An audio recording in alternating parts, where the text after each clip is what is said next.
ओम नमः शिवाय। आगे ब्रह्मा जी कहते हैं, देवर्षि, इसी समय दक्ष के इस बर्ताव को जानकर मैं भी वहां आ पहुंचा और पूर्ववत उन्हें शांत करने के लिए सांत्वना देने लगा। तुम्हारी प्रसन्नता को बढ़ाते हुए मैंने दक्ष के साथ तुम्हारा सुंदर स्नेहपूर्ण संबंध स्थापित कराया। तुम मेरे पुत्र हो, मुनियों में श्रेष्ठ और संपूर्ण देवताओं के प्रिय हो। अतः बड़े प्रेम से तुम्हें आश्वासन देकर मैं फिर अपने स्थान पर आ गया। तदनंतर प्रजापति दक्ष ने मेरी अनुज्ञा के अनुसार अपनी पत्नी के गर्भ से 60 सुंदरी कन्याओं को जन्म दिया और आलस्य रहित हो धर्म आदि के साथ उन सब का विवाह कर दिया। मुनीश्वर, मैं उसी प्रसंग को बड़े प्रेम से कह रहा हूँ, तुम सुनो। मुने, दक्ष ने अपनी 10 कन्याएं विधि पूर्वक धर्म को ब्याह दी। 13 कन्याएं कश्यप मुनि को दे दी और 27 कन्याओं का विवाह चंद्रमा के साथ कर दिया। भूत अर्थात बहुपुत्र अंगीरा तथा कृशाशव को उन्होंने 2-2 कन्याएं दी और शेष 4 कन्याओं का विवाह ताक्षर्य या अरिष्टनेमि के साथ कर दिया। इन सब की संतान परंपराओं से तीनों लोकों भर पड़े हैं। अतः विस्तार भय से उनका वर्णन नहीं किया जाता। कुछ लोग शिवा या सती को दक्ष की ज्येष्ठ पुत्री बताते हैं, दूसरे लोग उन्हें मझली पुत्री कहते हैं तथा कुछ अन्य लोग सबसे छोटी पुत्री मानते हैं। कल्प भेद से ये तीनों मत ठीक हैं। पुत्र और पुत्रियों की उत्पत्ति के पश्चात पत्नी सहित प्रजापति दक्ष ने बड़े प्रेम से मन ही मन जगदम्बिका का ध्यान किया। साथ ही गदगद वाणी से प्रेम पूर्वक उनकी स्तुति भी की। बारंबार अंजलि बांध नमस्कार करके वे विनीत भाव से देवी को मस्तक झुकाते थे। इससे देवी शिवा संतुष्ट हुई और उन्होंने अपने प्रण की पूर्ति के लिए मन ही मन यह विचार किया कि अब मैं वारिणी के गर्भ से अवतार लूं। ऐसा विचार कर वे जगदम्बा के दक्ष के हृदय में निवास करने लगी। मुनि श्रेष्ठ, उस समय दक्ष की बड़ी शोभा होने लगी। फिर उत्तम मुहूर्त देखकर दक्ष ने अपनी पत्नी में प्रसन्नता पूर्वक गर्भाधान किया। तब दयालु शिवा दक्ष पत्नी के चित्त में निवास करने लगी। उनमें गर्भ धारण के सभी चिन्ह प्रकट हो गए। तात उस अवस्था में वारिणी की शोभा बढ़ गई और उसके चित्त में अधिक हर्ष छा गया। भगवती शिवा के निवास के प्रभाव से वारिणी महामंगल रूपिणी हो गई। दक्ष ने अपने कुल संप्रदाय, वेद ज्ञान और हार्दिक उत्साह के अनुसार प्रसन्नता पूर्वक पुंसवन आदि संस्कार संबंधी श्रेष्ठ क्रियाएं संपन्न की। उन कर्मों के अनुसार के अनुष्ठान के समय महान उत्सव हुआ। प्रजापति ने ब्राह्मणों को उनकी इच्छा के अनुसार धन दिया। उस अवसर पर वारिणी के गर्भ में देवी का निवास हुआ जानकर श्री विष्णु आदि सब देवताओं को बड़ी प्रसन्नता हुई। उन सब ने वहां आकर जगदम्बा का स्तवन किया और समस्त लोकों का उपकार करने वाली देवी शिवा को बारंबार प्रणाम किया। वे सब देवता प्रसन्न चित्त हो दक्ष प्रजापति तथा वारिणी की भूरी भूरी प्रशंसा करके अपने अपने स्थान को लौट गए। नारद जब 9 महीने बीत गए तब लौकिक गति का निर्वाह कराकर 10वें महीने के पूर्ण होने पर चंद्रमा आदि ग्रहों तथा ताराओं की अनुकूलता से युक्त सुखद मुहूर्त में देवी शिवा शीघ्र ही अपनी माता के सामने प्रकट हुई। उनके अवतार लेते ही प्रजापति दक्ष बड़े प्रसन्न हुए और उन्हें महान तेज से दीप्यमान देख उनके मन में यह विश्वास हो गया कि साक्षात वे शिवा देवी ही मेरी पुत्री के रूप में प्रकट हुई हैं। उस समय आकाश से फूलों की वर्षा होने लगी और मेघ जल बरसाने लगे। मुनीश्वर, सती के जन्म लेते ही संपूर्ण दिशाओं में तत्काल शांति छा गई। देवता आकाश में खड़े हो मांगलिक बाजे गाने लगे। अग्निशालाओं की बुझी हुई अग्नियां सहसा प्रज्वलित हो उठी और सब कुछ परम मंगलमय हो गया। वारिणी के गर्भ से साक्षात जगदम्बा को प्रकट हुई देख दक्ष ने दोनों हाथ जोड़कर नमस्कार किया और बड़े भक्ति भाव से उनकी बड़ी स्तुति की। बुद्धिमान दक्ष के स्तुति करने पर जगन्माता शिवा उस समय दक्ष से इस प्रकार बोली, जिससे माता वारिणी न सुन सके। देवी बोली, प्रजापते, तुमने पहले पुत्री रूप में मुझे प्राप्त करने के लिए मेरी आराधना की थी। तुम्हारा वह मनोरथ आज सिद्ध हो गया। अब तुम उस तपस्या के फल को ग्रहण करो। उस समय दक्ष से ऐसा कहकर देवी ने अपनी माया से शिशु रूप धारण कर लिया और शैशव भाव प्रकट करती हुई वे वहां रोने लगी। उस बालिका का रोदन सुनकर सभी स्त्रियां और दासियां बड़े वेग से प्रसन्नता पूर्वक वहां आ पहुंची। अस्किनी की पुत्री का अलौकिक रूप देखकर उन सभी स्त्रियों को बड़ा हर्ष हुआ। नगर के सब लोग उस समय जय जयकार करने लगे। गीत और वाद्यों के साथ बड़ा भारी उत्सव होने लगा।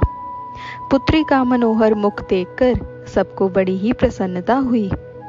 दक्ष ने वैदिक और कुलोचित आचार का विधि पूर्वक अनुष्ठान किया, ब्राह्मणों को दान दिया और दूसरों को धन बांटा। सब और यथोचित गान और नृत्य होने लगे। भांति भांति के मंगल कृत्यों के साथ बहुत से बाजे बजने लगे। उस समय दक्ष ने समस्त सद्गुणों की सत्ता से प्रशंसित होने वाली अपनी उस पुत्री का नाम प्रसन्नता पूर्वक उमा रखा। तदनंतर संसार में लोगों की ओर से उसके और भी नाम प्रचलित किए गए, जो सबके सब महान मंगलदायक तथा विशेषतः समस्त दुखों का नाश करने वाले हैं।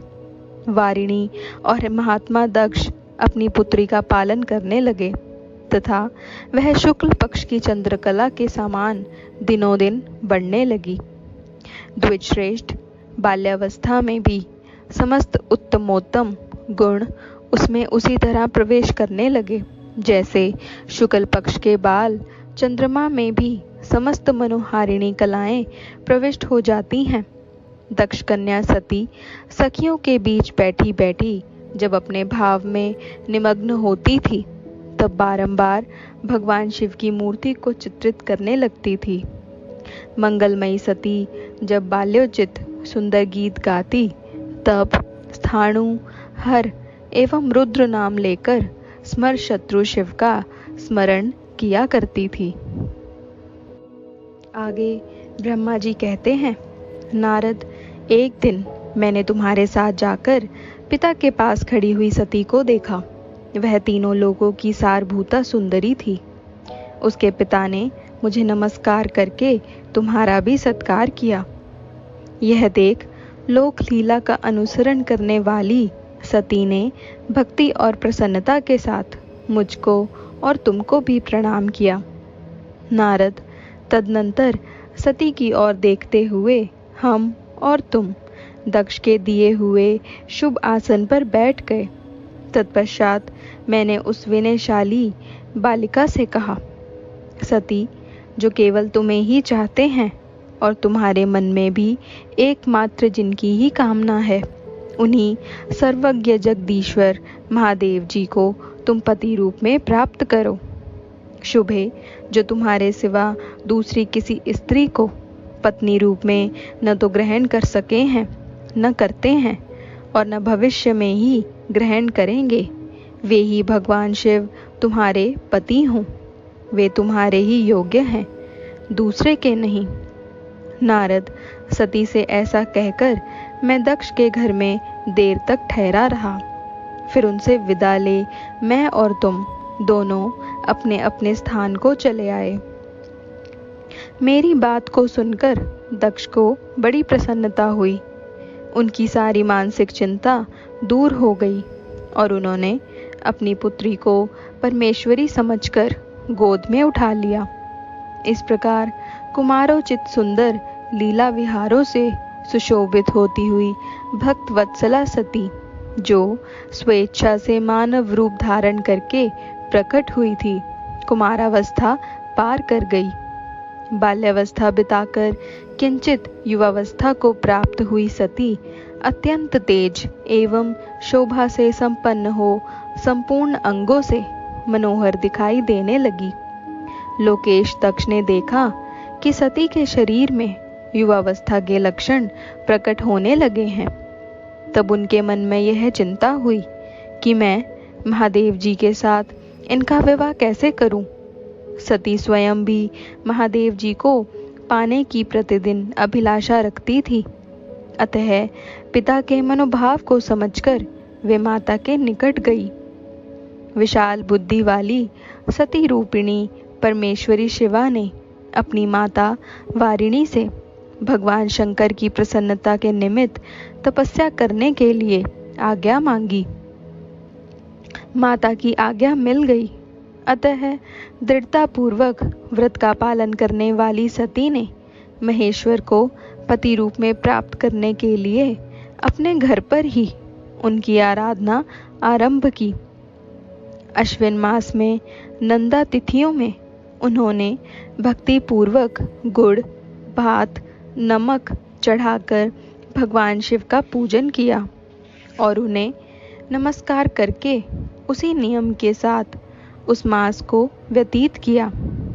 कार्तिक मास की चतुर्दशी को सजाकर रखे हुए मालपुओं और खीर से परमेश्वर शिव की आराधना करके वे निरंतर उनका चिंतन करने लगी। मार्गशीर्ष मास के कृष्ण पक्ष की अष्टमी तिथि को तिल, जौ और चावल से हर की पूजा करके ज्योतिर्मय दीप दिखाकर अथवा आरती करके सती दिन बिताती थी।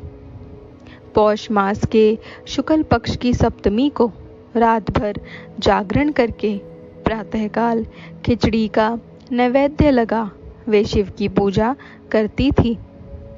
माघ की पूर्णिमा को रात में जागकर सवेरे नदी में नहाती और गीले वस्त्र से ही तट पर बैठकर भगवान शंकर की पूजा करती थी। फाल्गुन मास के कृष्ण पक्ष की चतुर्दशी तिथि को रात में जागकर उस रात्रि के चारों पहरों में शिव जी की विशेष पूजा करती और नटों द्वारा नाटक भी करती थी। चैत्र मास के शुक्ल पक्ष की चतुर्दशी को वे दिन रात शिव का स्मरण करती हुई समय बिताती और ढाक के फूलों तथा दवनों से भगवान शिव की पूजा करती थी।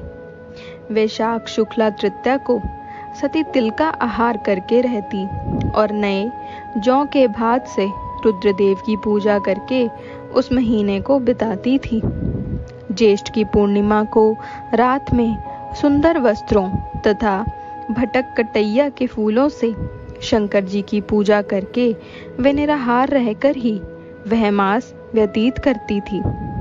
आषाढ़ के शुक्ल पक्ष की चतुर्दशी को काले वस्त्र और भटक तैया के फूलों से वे रुद्रदेव का पूजन करती थी। श्रावण मास के शुक्ल पक्ष की अष्टमी एवं चतुर्दशी को वे यज्ञोपवीतों वस्त्रों तथा कुश की पवित्री से शिव की पूजा किया करती थी। भाद्रपद मास के कृष्ण पक्ष की त्रयोदशी तिथि को नाना प्रकार के फूलों और फलों से शिव का पूजन करके सती चतुर्दशी तिथि को केवल जल का आहार किया करती। भांति भांति के फलों, फूलों और उस समय उत्पन्न होने वाले अन्नों द्वारा वे शिव की पूजा करती और महीने भर अत्यंत नियमित आहार करके केवल जप में लगी रहती थी। सभी महीनों में सारे दिन सती शिव की आराधना में ही संलग्न रहती थी। अपनी इच्छा से मानव रूप धारण करने वाली वे देवी दृढ़तापूर्वक उत्तम व्रत का पालन करती थी। इस प्रकार नंदा व्रत को पूर्ण रूप से समाप्त करके भगवान शिव में अनन्य भाव रखने वाली सती एकाग्रचित हो बड़े प्रेम से भगवान शिव का ध्यान करने लगी तथा उस ध्यान में ही निश्चल भाव से स्थित हो गई।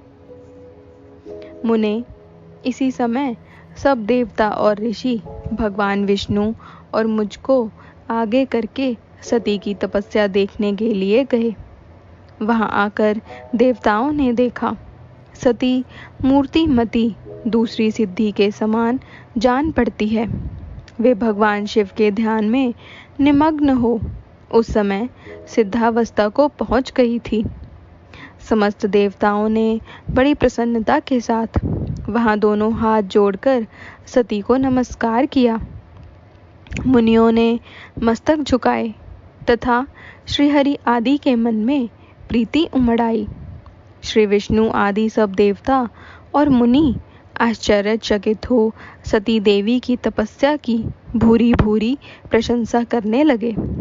फिर देवी को प्रणाम करके वे देवता और मुनि तुरंत ही गिरिश्रेष्ठ कैलाश को गए, जो भगवान शिव को बहुत ही प्रिय है।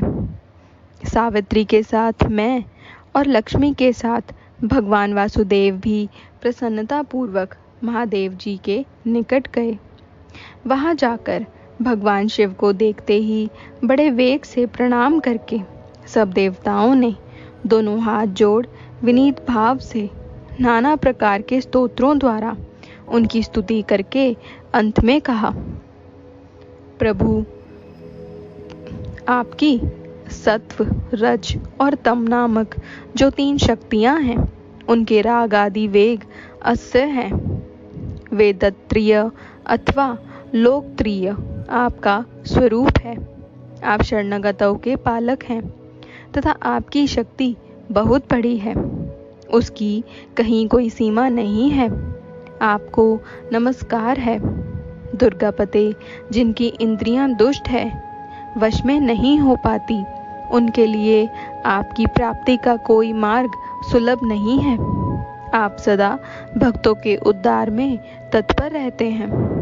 आपका तेज छिपा हुआ है। आपको नमस्कार है।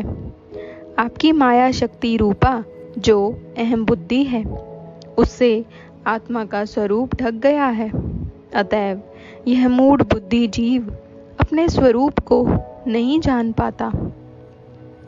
आपकी महिमा का पार पाना अत्यंत कठिन अर्थात सर्वथा असंभव है। हम आप महाप्रभु को मस्तक झुकाते हैं। ब्रह्मा जी कहते हैं, नारद, इस प्रकार महादेव जी की स्तुति करके श्री विष्णु आदि सब देवता उत्तम भक्ति से मस्तक झुकाए प्रभु शिव जी की आगे चुपचाप खड़े हो गए।